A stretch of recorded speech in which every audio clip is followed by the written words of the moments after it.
ಸಿಂಹಾಸನ ಸ್ಥಾಪಿಸಿ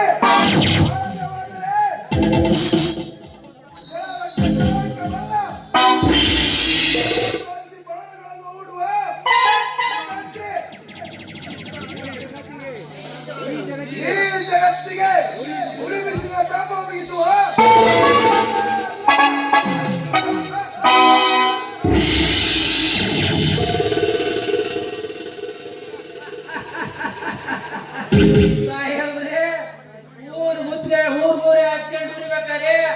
ಅದ್ ಯಾರು ಪಿಟಿಲ್ ಹೋಯ್ತೇನಂತೆ ಹಂಗಾಯ್ತಲ್ರಿ ಸಾಯಿದರೆ ನಿಮ್ ಕತೆ.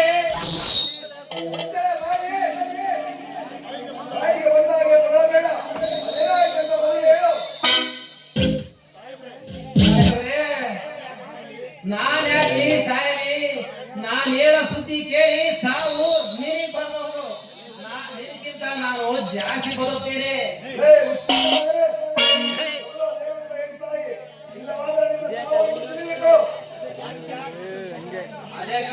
ಕೋಪ ಮಾಡ್ಕೊಂತೀರಿ ಸಾಹೇಬ್ರೆ?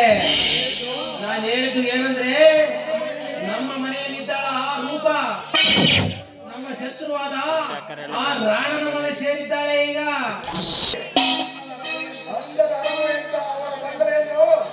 ನಾನು ವಶಪಡಿಸಿಕೊಳ್ಳದೆ ಹೋದರೆ ತಂತ್ರ ತಿಳಿದಿರುವ ರೂಪಗಳನ್ನು ಅಂತ್ಯ ಮಾಡಿ ನಂತರ ನಾನು ವಿವರಿಸುವೆ. ಅಪ್ಪ ಎಂತ ಹಲ್ಕಟ್ ನಮಗ ಇದ್ದಂತೆ ಇವನು.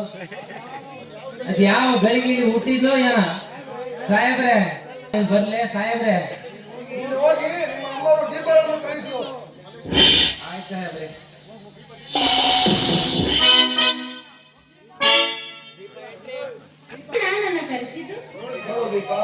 ನಿನ್ನ ಮದುವೆ ಮಾಡುವ ಸಲುವಾಗಿ ನಾನು ಅಮೆರಿಕಕ್ಕೆ ಹೋಗಿ ಒಂದು ಹುಡುಗನ್ನು ನೋಡಿಕೊಂಡು ಬಂದಿದ್ದೇನೆ. ಅಮೆರಿಕದಲ್ಲಿ ಡಾಕ್ಟರ್ ಹೆಸರು ಜಗದೀಶ್ ಅಂತ. ನೀನು ಅವರನ್ನು ಮದುವೆ ಆದರೆ ತುಂಬಾ ಸಂತೋಷವಾಗಿರುತ್ತೀಯ. ಎಂತ ಕೆಲಸ ಮಾಡಿಬಿಟ್ಟೆ? ಎಂತ ಕೆಲಸ ಮಾಡಿಬಿಟ್ಟೆ? ನನ್ನಲ್ಲಿ ಒಂದು ಮಾತು ಕೇಳಬೇಕು ಎಂದು ನಿಮಗೆ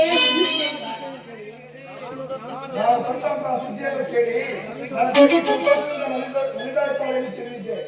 ಆದರೆ ಈ ರೀತಿ ಕಣ್ಣೀರು ಸುರಿಸುತ್ತಾಳೆ ಎಂದು ನನಗೆ ಹಿಂದೆ ತಿಳಿದಿದ್ದು. ಕಣ್ಣೀರಿಗೆ ಕಾರಣ ಎಂದು ತಿಳಿಯಬಹುದೇ? ನಾನು ಈಗಾಗಲೇ ಒಬ್ಬರನ್ನು ಪ್ರೀತಿಸಿದ್ದೇನೆ. ಅವರ ಹೆಸರು ತರುಣಂತೆ. ಅವರ ಜೊತೆ ಬಾಳಲು ಅವಕಾಶ ಮಾಡಿಕೊಡಿ.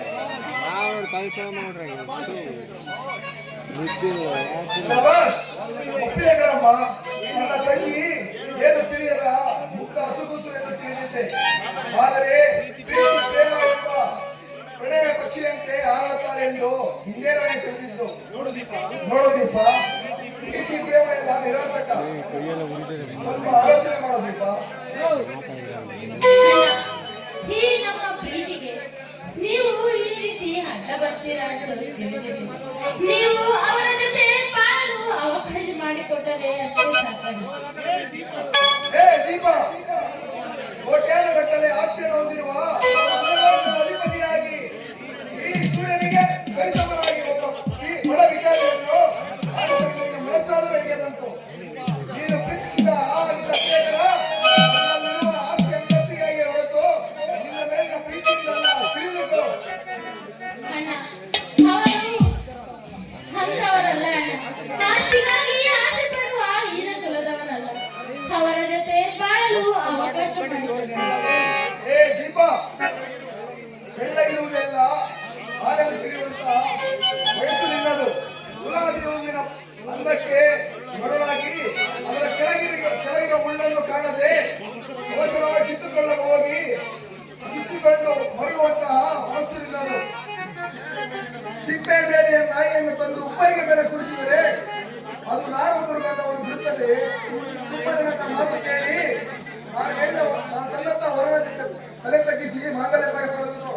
ಅಣ್ಣ, ಮರೆತು ಬಿಡು ಎಂದು ಅದೆಷ್ಟು ಸುಲಭವಾಗಿ ಹೇಳ್ತಿದ್ದೀನಿ.